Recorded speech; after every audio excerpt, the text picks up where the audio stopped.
Hi baba. Cái bóng này đi tao làm pha.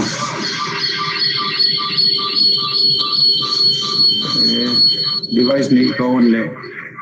Feedback nó mấy follow. Tìm kiếm đâu ta bang. Cái screen ông share zual ning.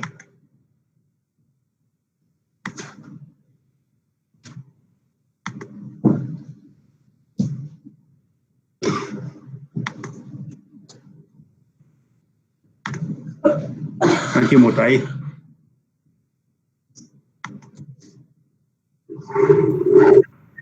No.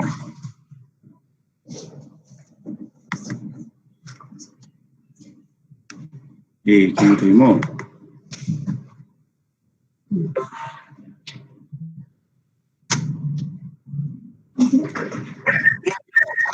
Oleh. Patihan noi nai tangwa. Le ki veng thei lo. Line năm nay xem lại tăng á Tony bang Palm Sunday 2021 Ukuma ding significant tela khat lelo ne ina nit jelo itu pi chini ni poi mo ingai te wa khada ya Tony thil lam dang chini ne khar khat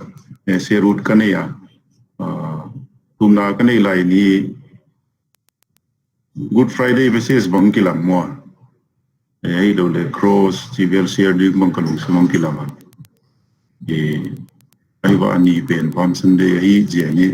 Palm Sunday basis kong kien sini patien kong kakilana man pa sa bang ang pial dan pen tuni ni holim dei chi ya Bible sang ya mun thum kang ta langa Old Testament Alam dang Exodus 13 verse 13 Exodus chapter 13 verse 13 ichi na nagigila nasabim tung ailo ne nala la chi jong yo mai loi ihama nasabil tung no pen hi belam noa natat di ngai natat do ai le angong ne hiya bong ding hiya bong chi chei hiya bong ki chi translation danga you'll break its neck tema hi ngom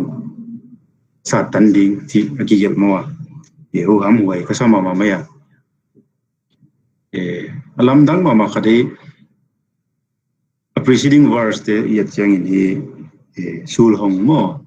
now yang masa pente do le first born te patianen KI chi amana claim ya uti tat na dinga belam te kel te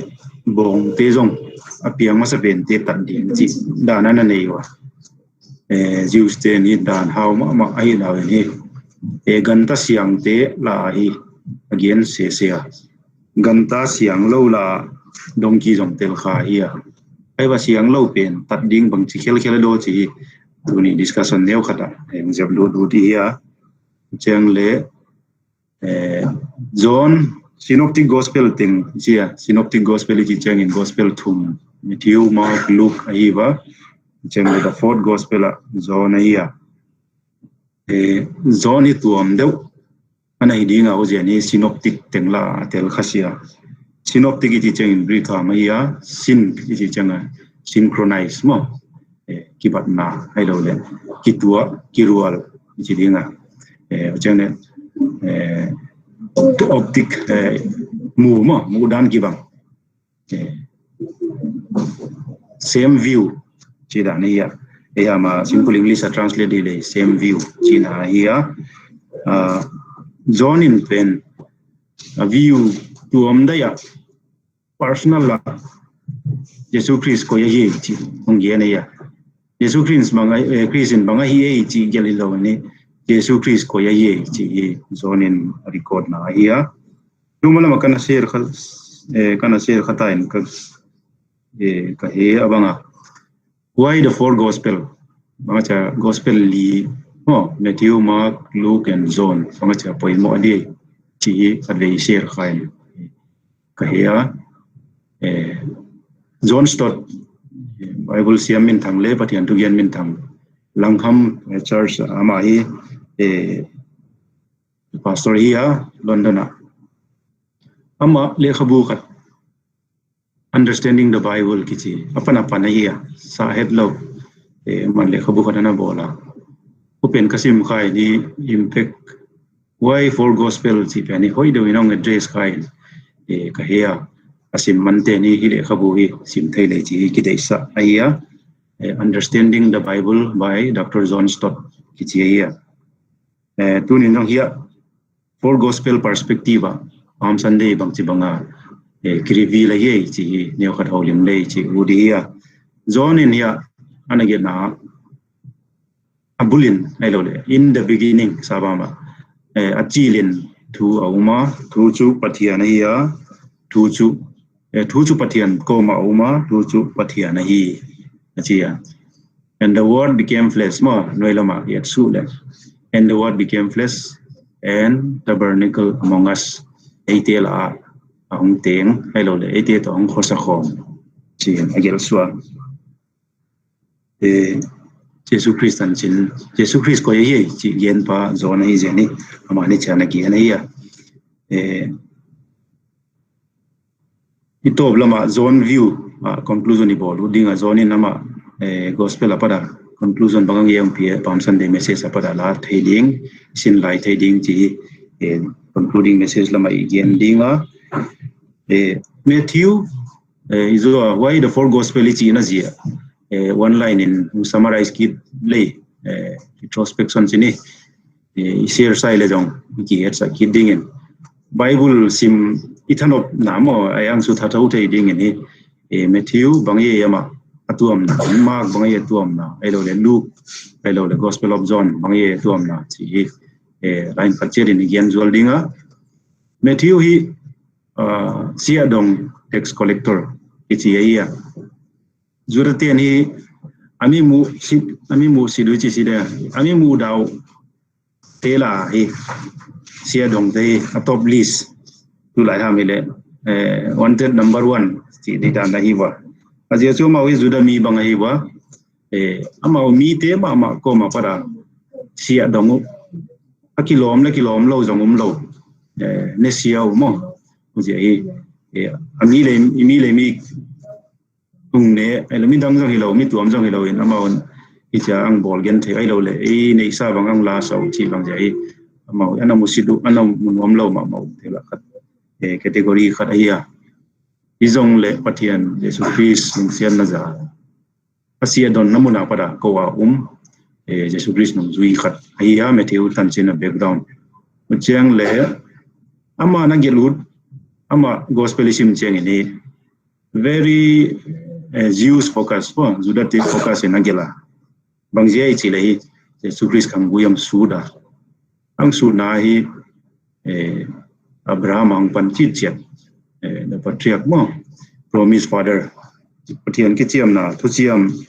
tang pa Abraham ai chi Judaic kapu Abraham chi concluding mi teng sang thu bi jo ka hi achi na hi Abraham suan te ka hi achi na te ni Jesus Christ angui sur ni Abraham tan cheda hol sa ge aya a focus le Jewish audience Matthew gospel ni a focus would ma mai le judate anam pite achi pite ma mai pathian hen lan Jesus Christ hello chi mana focus ya gospel tela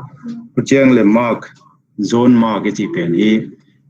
kalpai da sain nu lian chengai lian jong share khata Barnabas le Paul gospel missionary tini patian thu tang thu pa gena azin laiwa Asia Minor lama a far journey was on magin aton fia ama hi apa Greek mi anu juda te chidana ki he ahia Timothy to ki bat now anai ma maya John Mark he ama alip chia jong itun lo donge a journey complete lo pia lam kala ya loi te taisan ya well begin khollo mo tu lai in khoile in kho che da jangi begin fu lo til tam pi au mai thia in kho John Mark jangi ama in second missionary journey Paul to Barnabas kal suan khom thei non lo kinial nan na sa taum ki khenu atuam to ma payu Paulin sila sa ton pia Barnabas in zon ma ka ton pi kichia na septe de khabu sim lei chiang ma maya ama azia kisia na pe noi a ground and Bible in arikon lo je ni saudi su thei sidinga pizong le pathian mi ma ama Barnabas in Paul le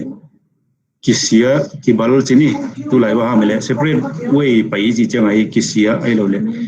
reconcile thei lo reconciliation chini hum amun muna reconciliation thei lo ki ken mai hi wa izo ulian long share na pathian tu pen kingdom without pause ma kingdom pathian lal company hol thei lo dai thei lo ai lo le tol nga lo ma son zel hi si yong share na ya division pen mium ki khen na pen longi pathian gam machal na di ngai lo le mun tum tuma atam zo kal suan theina ding anai dai ya zone ma ama gospel again line ama ha ma gel hi le letin ha ma na gel ya gospel li te la bible siam ten record du ni gospel aki gel ma sa pen pe ni mark gospel of mark nahi ai achiwa ucheng le amana focus ai le tradition well khollo roman wall mo hulaya khovel pum pi na to pa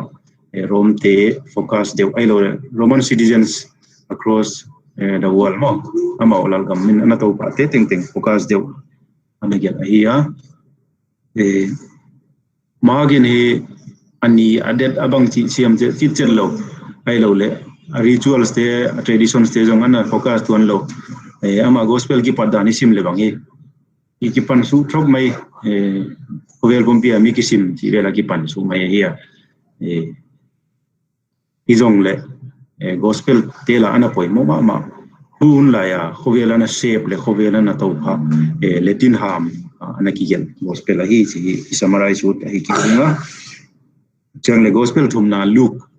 the gospel of Dr. Luke ki chi mo ama na sep te jong ana gel hi ama na focus ai le pathian plan hi judate centric chau hilau khovel bom pi focus ai chi gentle te lasan ngop kha hi chi ama na gel lut hi bang je chi le ama ni Jesus Christian chin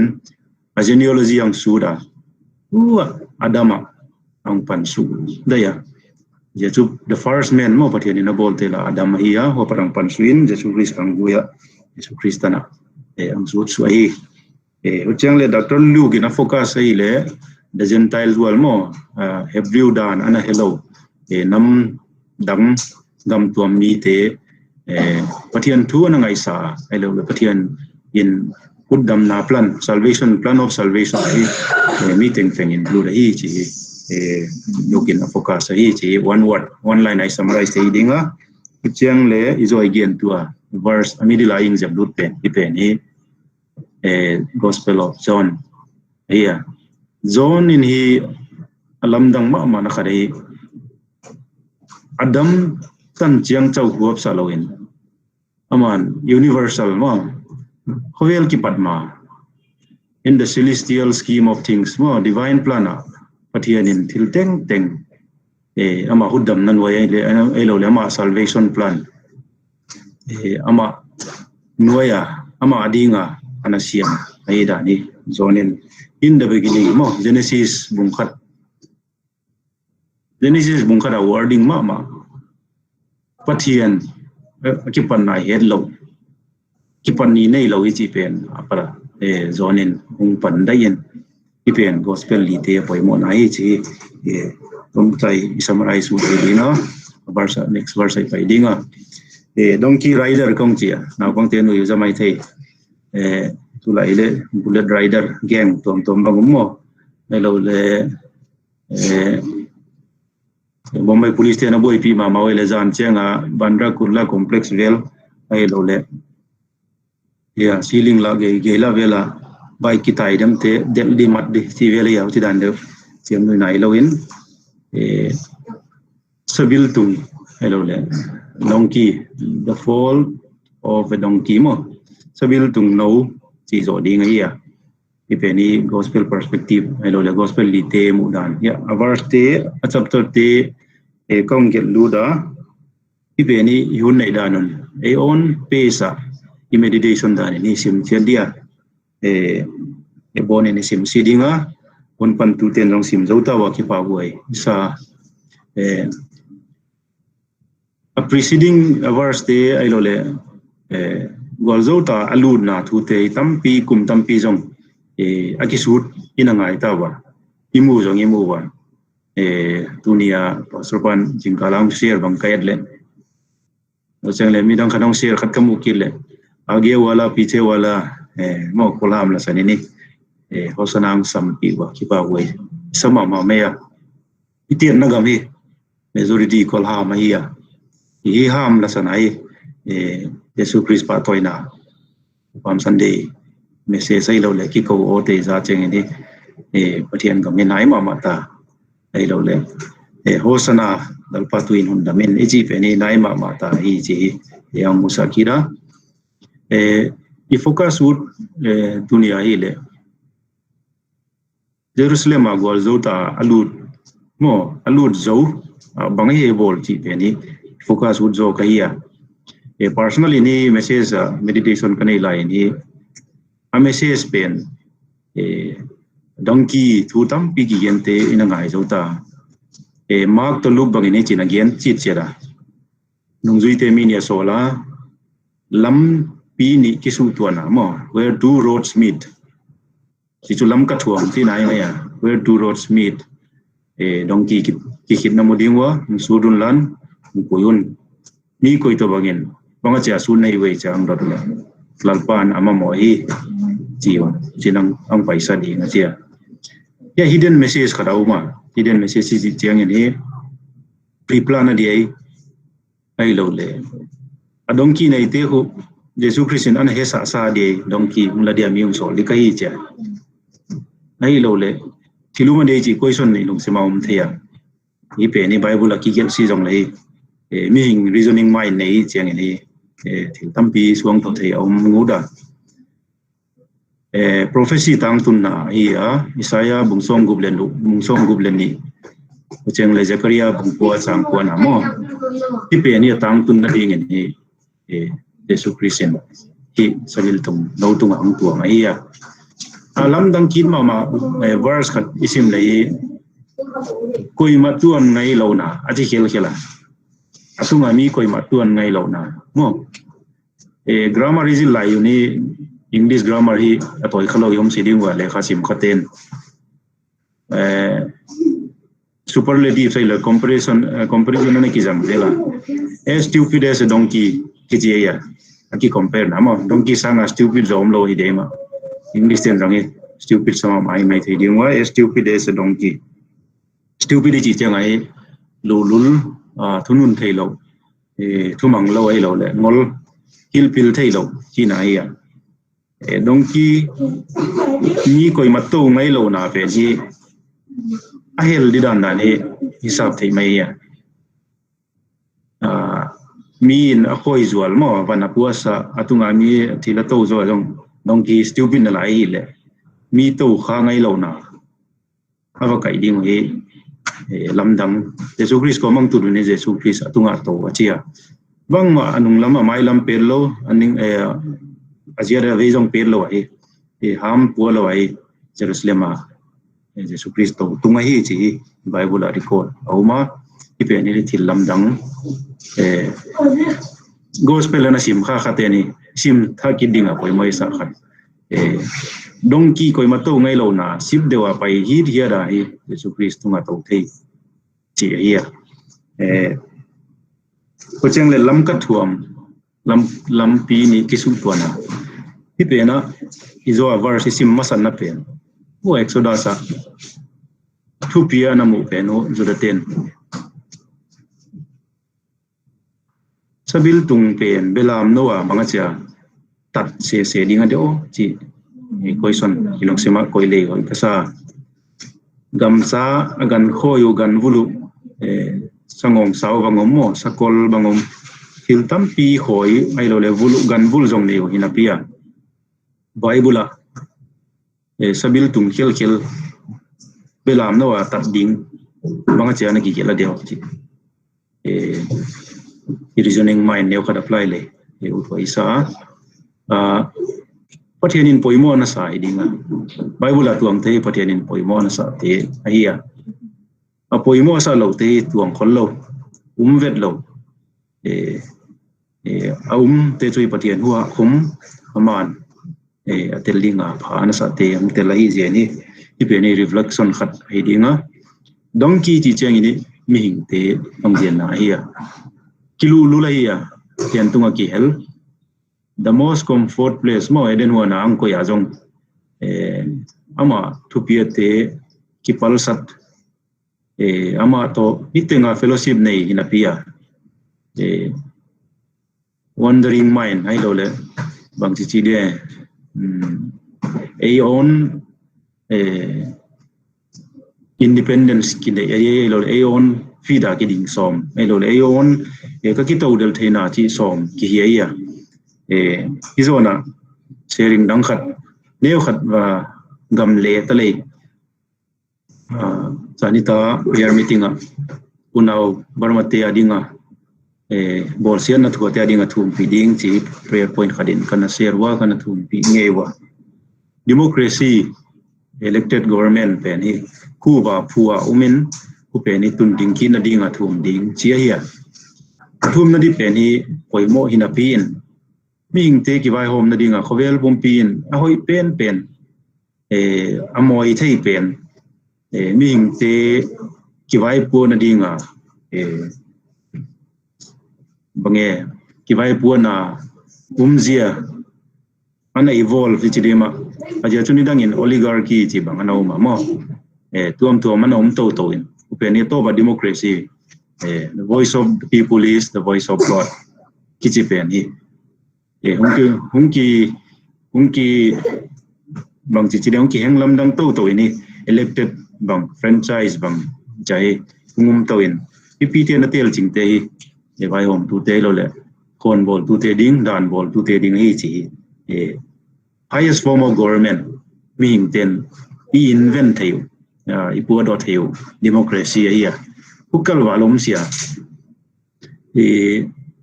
American independence American Constitution a frame lie on he Benjamin Franklin teloy Thomas Jefferson teloy in he Constitution a Constitution amendment to zel here amendment Gettysburg Address Abraham Lincoln in anapia pen bang slavery abolition ball lai bang the government of the people by the people and for the people if any democracy definition here shall not perish from the face of the earth. Government of the people, mipite ki vai homna, mipite apat by the people, mipite tungtona, and for the people, mipite adingin. Here again, so I Constitution fathers they am our frame ball to teni. Then where is the place for God? Mo, patiana di mun khoyom dai, adang teng mi mun teng mi hing ten lo di mi tale. Patiana ding mun khoyom me, chi alung sim ma. A currency way in God we trust. A currency a trust in patiana itasan ai ko hi chi a bol theu umtan patiani ikipan ai chi founding fathers ma American founding fathers ten ana bolu here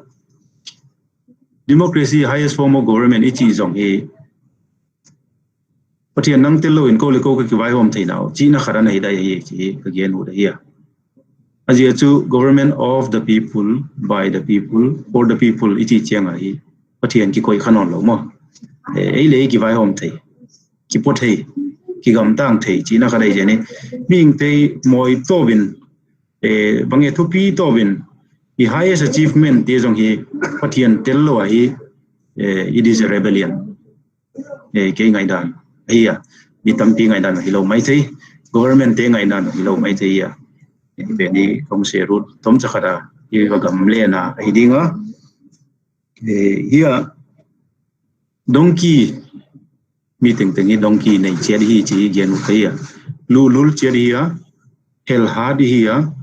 ku cheng le belam no hi tunga to ngai chi gen odi ya Jesus Christ tunga ang to chiangin Jesus Christ ei tunga ai ko chiangin lalpa ilo le hun nam pai ko chiangin he veilam zielam pe ngai no lo mo ama hi lo pina puilu ding ama to Bible ini china gena triumphant entry mo gol zo a loading igia ba hi chi gen ot ai zo here a post event thing gospel litia summarize in gen su ni mathai bung som ni lekhat sang khada pat som lekhat tan pe ni gol zo a load na hi a som le ni som le thomi sim su ai le ama hi patian bi temple sunga luda sum dong tu te do kan teo a khub le sa ka in hi thum na in kichidi nga hi no in guta te do suam hang te mo robbers and thieves amau te ding mun no place of amau den amau mun na suwa sau chi muin auma ma ge ne china na ge na gospel tingin chu event suppose events tingi line khalai ni again o ki bang hai jong le a sequence of events si ki bang lo ya ko be ni sim na ding ni reflection sharing neu khadi ke lu dai dinga mark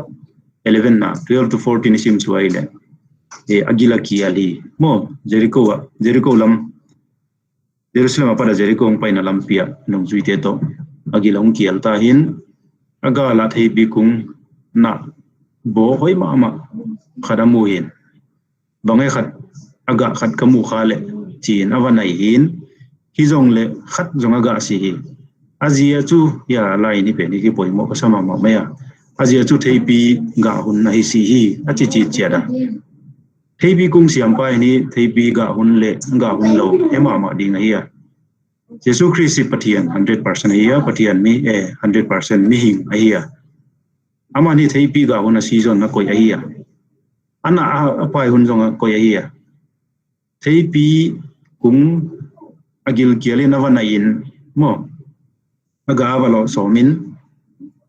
khat be ka mu khale aga khat be izong le aga khat jonga musi hi azia awar sin lamdang ka sama ma chui ko ya azia chu thei pi ga hun nai si hi thei pi ga hun hilowa thei pi kunga ga hola kwan chu either he is a fool mo meaning te translation dile either he is a fool or something else a conclusion na ko ini either he is a fool or he is Jesus Christ che ko yut khaya Jesus Christ ba pai pen ma hiya ama I fool lo je ni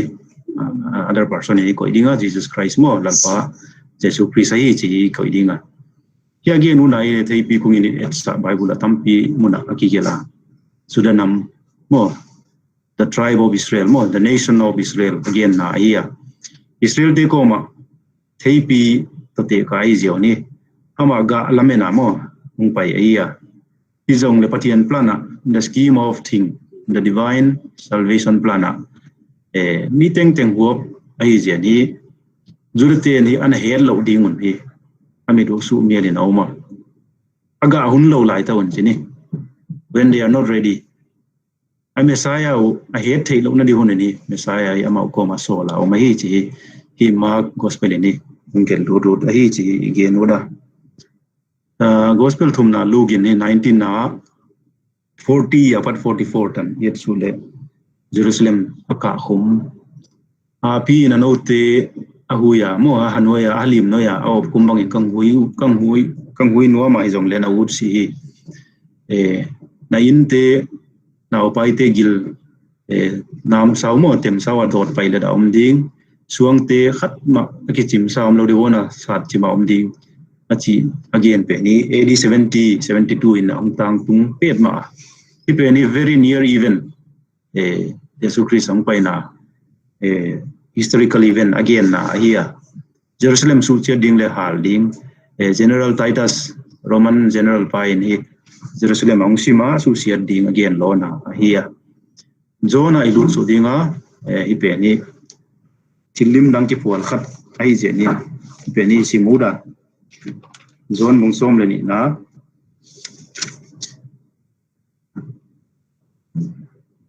iya sang som ni le thuma padin ong sim di Jesu na mawadonga ming tapa patoya aum na ding hun atung ta hi cita zedin kaung hilahi butang khat leya akia a asi lo le angen in jing izong le asi in chu tampin aga veu hi koi pawahin na idin atan dinga ule koi po ilei tunga ahin na huain tuang hin dongin ahum bidding patian na tuing malsomen lan the Greeks seek him agitia Greeks te and Jesus Christ all kitia preceding verses te sim lei ipi ani gospel te sequence su jong le crowd ama patoya ki ko zo te mo Jesus Christ sabil tungang tuang Jerusalem alut lalpa tunin tu ma mai hundamin lalpa minang pai chuam pai ang tung ding ipu David lalgam mo David lengam tung ding ki ding ana expectation ho ko hiya pulai ta hi Pilate Antipas Herod Antipas ka chidinga Herod Antipas to Pontius Pilate hi governor of Judea Samaria mo ama ogel mi huam dia Herod Antipas mi hu amaya Herod the Great tapa hiya Pontius Pilate jong mi hu amaya si san suwa poi salo mo ama agenda tang tun na dinga ule si san suwa jong poi salo te ahiwa se pai gilo de bang ki ruisa ama te tin dane ya te vai hom na hun lai ta hi Jerusalem sabil tum no to ntowa pipi asang ki ko ang lut pe ni izo again theibi kung aga hun lo ate ni anaza duam lo mo juda lam kai tele thuna tong tele siam putai ni kower pumpi na zui tavele bang na lo thei sam ba siam le mau ki ho mo ahia ya lamdang ma makat greek ko te hen jesu holu chi zonin ana record chi cheda adang ten record khalo izong le zone gospel of john in ana record kha ipeni na et saure ile pathian hi as a miracle worker mo ai lo le as a king as a judge ai lo le as a problem solver khower pumpia hulai huna khower pumpia pilpen pentele science ile maths ile bangkema planetary system te ile study of astronomy mo kucheng le medicine ile ana pen te Greek te aiwa aje chu Roman Empire a decline lam hita mo holola Greek te hongki pathundi Alexander te umage hongki pat khang to hi ding kuan ai lai ni Greek te ni Paul khol jinna na sefte isim dala majangi Athens ki debate ding thudanga nga za khalo ngai ding chiwangi long lut wa ya je chu mawadi ngai knowledge seeker tulai chi dan le apen pen te hol mo ai do le thil thutha za chengwa bilu do pai payu curious to learn new things ichina amau te ni je supris holu hol na san uchu ki gen lo bible izong le bible siam te ni a conclude dan hi ia i bible chang sim johan bungsom le ni ma bungsom le khalam mang sim le hi misisa kai tho hi lazar hana lili lamum ta pe ni hana parak han khikit dam vid vet amuten tunia Jerusalem zui ludu ki ko ai jen hi Greek te long lamdang sawiya hi misi kai tho thei ipa hi bange formula khat nei dei ai lo le tu lai ram le mani magic nei dei ipa ni bang chi bang mi mong ngai chai mu do ai dinga the whole dan hi to gain more knowledge intellectual power mo ai lo le maybe to learn some magic tricks or to raise people from the dead. Bible scholar then again tan mo. Isong le amu chi ki gen lo ya Bible. Yesu Christ ni thil dang da ya adong ai zoi sim kian na pe na. Chi ta zedin e kaung hi la hi. Bible hi verily ni ve akigen som cheng hi. E serious ma mai chi e Bible sim ten again na ya. Yesu Christ serious ma mai ni ta ni ve chi ta zedin again na kaung hi la hi. Bu tam khat le ya akia a asi lo le angenin a umjing izong le asi in chu tam pi in aga veu hi achia ipe ni sia athokin ding thu again na hi pathian ni salvation plan mo redemption plan thum aneya ama sa pe ni ama hi mi ngang suwa ngai zani se sharinga heu tu pa mungin i huang sera pathian tunga hel chi bangoma mi khem khat pathian hoi bukimin bangdinga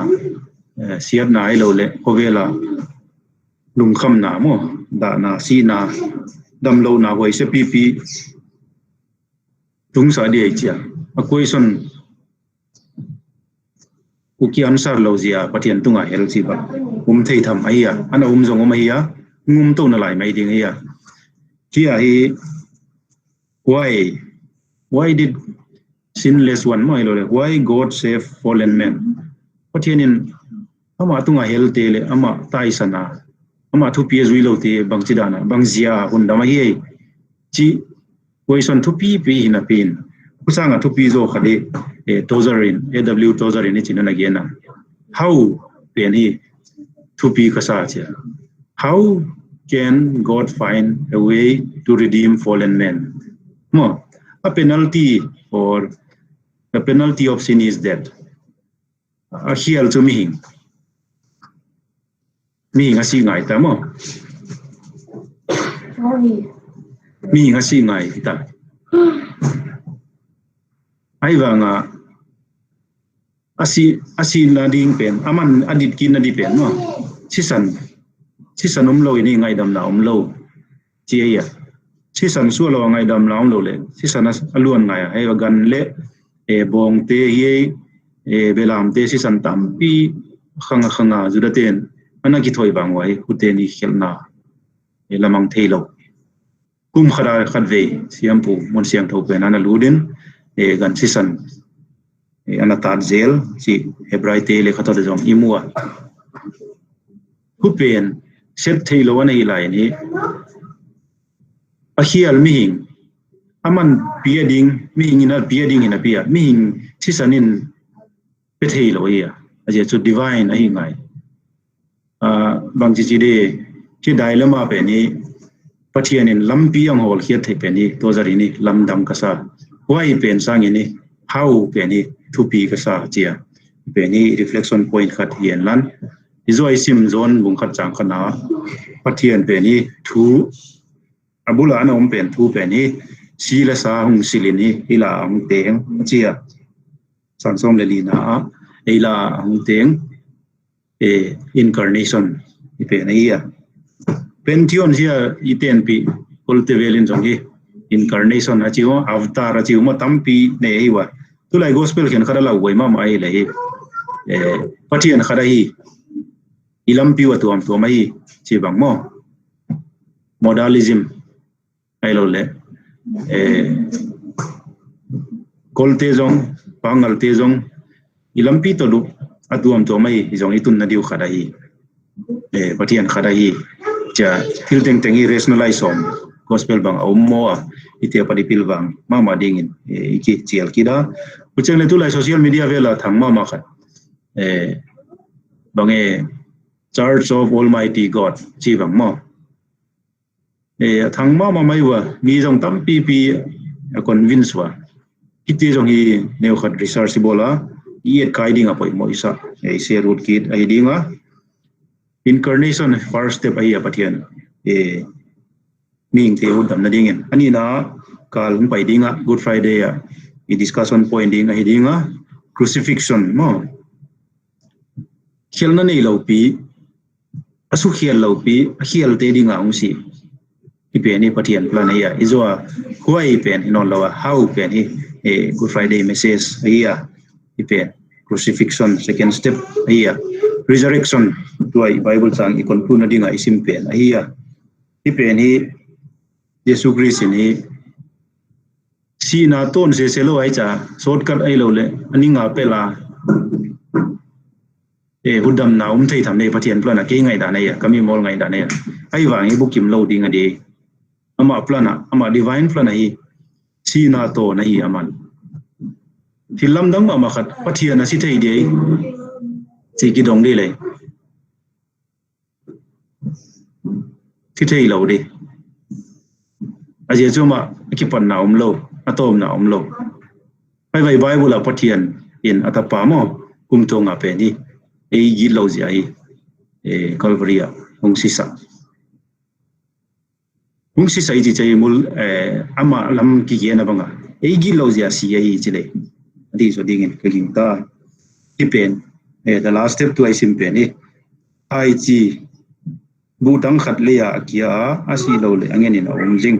izong le si in chu tampi na ga bewi Christian te hin ding dan le ama siding tampi aga ding ai dan Jesus Christ hi Greek te na hol na tum ton wa intellectually hi lo le khower pompi knowledge sai ei hildang ding ai izolowin ipe na hi kong pai na san chi gen u da hi John gospel in na record na hi ki ko loi loi te Friday nia cross a khai lumin chang ki ko ding ai wa ki ko na ziau hi Friday message ding in ikoi dinga misi sisa mange nili sisa ui ta dinga hi chi bangu kai tho ai Putin ipai sabil tung no ang tuam ichi chang ai peace time mo leng te ni dang lai ni peace time ai chang ni sabil tunga to zelo ai Prince of Peace asu tang tung na ding Isaiah prophecy jong ai Zechariah bung ko chang ko asu tang tung na ding jong ai atan chin ki gelte khat khada su tang tung to na dinga Bible hi golzo ta lun na chia agolzo ta lun na aki ko thom te hi zalo ni hiya asi na ding pen thu golzo na hi na thuki pol gu hiya agolzo na pen hi Calvary ngi ti ngai chi conclusion ai dinga saupi igen sim nyai no ya la da ni na siam dinga gospel li ma cha poi mo ye chi gena gospel li te main Palm Sunday tung to na thucha thupua tuam sequence of events ye ini ana nei wa te jong again suwa reflection kidding a poi mo chu gospel te sim cheng ni ke personal view kong share road ai le zona pan thai le na je chu zona ai le who is Jesus ma Jesus Christ ko ye Jesus Christ ko ye chi chiang chian ni abol te le athili te le na sep te gospel dang te al to le atuam ding ni ka ko ya ipe ni ke personal view ya pathianin athu igen kha te teng kha teng ni ama dei zom igen kha le itan chire ling mal som sai lan obia koma